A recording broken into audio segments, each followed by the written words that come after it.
Tuna, shut the fuck up. I'm on my live. Yeah, hi guys. Toaster here to give you the shit graphs and weekly highlights. You all know what it's about by now, so let's get this bollocks over with so I can start my walk to Scotland.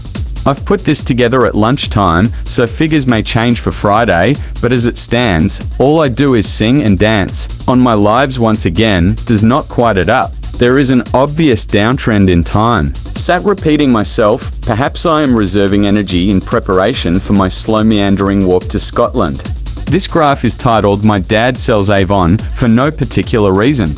I've gained 2,000 followers this week, which is standard, and this leaves me 983,200 followers to go to reach the unachievable goal of 1 million followers in just under 3 months' time. Tap the screen and shed a live. Let's get right on into this weekly summary. I began the week by repeatedly announcing that Tuna and I will be walking to Scotland. Faced with questions from my audiences to my physical and financial preparation for such a huge task, I felt safe to state that nobody knows what they are talking about, and my planned slow walk of 7 to 10 miles a day, all the way to Scotland, will not be an issue at all. Despite this time frame stretching the walk out to well over 50 days to complete, I claimed this was exactly what we had planned. Once conversation of the walk ceased, I spent the rest of my on-screen time in a very depressed mood, putting hardly any effort at all in, only to then spend the final hour repeating myself with vigorous enthusiasm. Tuesday I went back to basics, well into the 5th straight week now of repeating myself. I spent the morning repeating 2 or 3 phrases, and after lunch I screamed on a box in Regent Street for 30 minutes and the police came to check on my mental state. Once home again I attempted to repeat myself, but had to lay down because I had repeated myself into exhaustion. My head began burning, and to hide the embarrassing image of me opening my mouth, I applied a raccoon filter. But unfortunately, the filter betrayed me and revealed what I was up to. The only notable moment of the evening after this was when I told the enchanting tale of how my old school teacher said I would never amount to anything, and look at me now.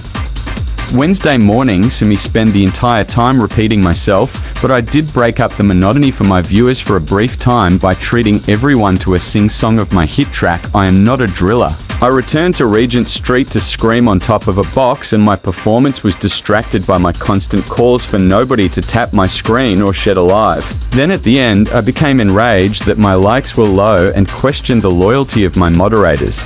I returned home and found that I had an idea about creating content, and I cut the grass in the garden, pretending the lawnmower was too powerful for me to control. I repeated the same joke numerous times until it was truly annoying, and then settled in for a night full of repeating a handful of phrases. Thursday morning, I discovered a new way to extract money from my audience, so spent hours setting up my TikTok shop while still maintaining solid levels of repeating my usual catchphrases. I went to my favorite box in Regent Street, where the police came to check on my mental state. Unhappy with their attitudes, I branded them jealous. It is now becoming clear to me that all law enforcement officers are jealous of my skills at screaming and are below me, until the slightest thing happens and I get scared, and then I call them to protect and save me. Once home from spinning in circles, I spent most of the evening repeating myself in an attempt to persuade viewers to give me their money. Friday morning saw me venture outside to a shop, but I forgot my bank card, so I went home empty-handed. Once I located my bank card, I didn't go back to the shop. I opted to sit on my bed and do very little. And I gave up watching Kevin at this point, deciding I have suffered enough. But he was moaning on about not selling anything in his shop when I last saw him. And if he comes back on, I can probably say 100% he will repeat himself until 10 p.m. And that's that for another week, my toasters. We can all relax now and look forward to next week's antics of the walk to Scotland. See you soon, guys.